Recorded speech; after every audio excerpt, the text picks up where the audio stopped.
Good morning guys! Today is Sunday. Samahan niyo ako ngayon magsimba sa Suzhou. Ito na pala yung labas ng dormitory namin. Meizhou Road, Yangko District, dito sa Shanghai. Almost 1 month na ako dito sa Shanghai. Parang Taiwan lang din ang place na to. Safe din naman. 10 taon kasi ako sa Taiwan.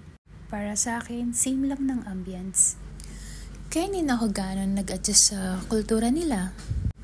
Andito na pala tayo sa subway, Ningko Road, Exit 1. Para sa akin, unique ang subway nila. Walang ganito sa Taiwan at sa Pinas. At mura lang din ang pamasahe dito. Ipapakita ko sa inyo mamaya kung paano kumuha ng card sa bento machine.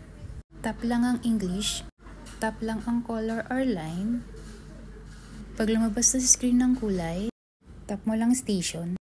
Diyan ako bumaba sa Longhua Station. Nag-transfer ako sa Brown Line. At bumaba na ako sa Suzhou Station. At ito na nga ang labas ng Cathedral Church.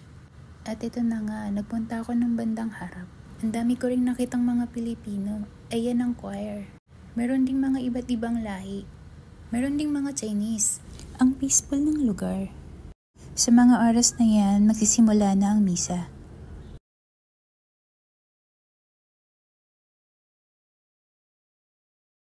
Ayan, natapos ko ang misa. Ayan naman ang labas ng cathedral. Hanggang sa muli, Zaijian!